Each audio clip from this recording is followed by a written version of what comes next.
Syederalun sebanyak 3.000 orang yang umumnya keluarga besarkan Kemenak Biren mulai dari pegawai, kepala madrasah, guru, jajaran KUA, penyuluh agama, siswa dan masyarakat umum pada Sabtu 14 Januari 2023 mengikuti Jalan Sehat Kerukunan yang digelarkan Kemenak Biren. Jalan Sehat Kerukunan itu mengambil start dari depan Kan Kemenak Biren dengan menempuh rute 1,7 km dilepaskan Kemenak Biren, Dr. Muhammad Amin SAGMA.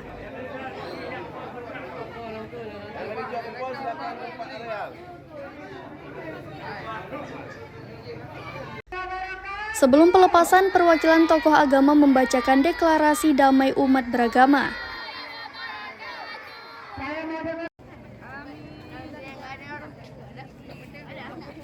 Amin.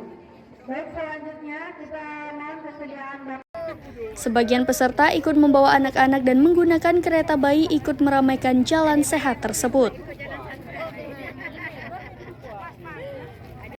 Untuk menyukseskan kegiatan tersebut, sejumlah anggota Satlantas Polres Biren ikut membantu kelancaran lalu lintas.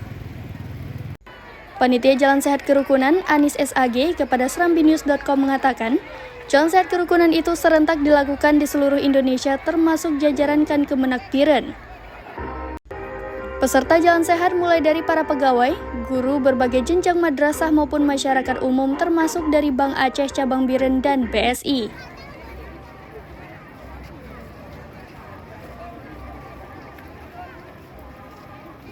Panitia menyediakan door prize seperti sepeda, peralatan dapur, dan hadiah menarik lainnya yang merupakan kerjasama dengan Bank Aceh Syariah Cabang Biren, BSI, dan pihak lainnya.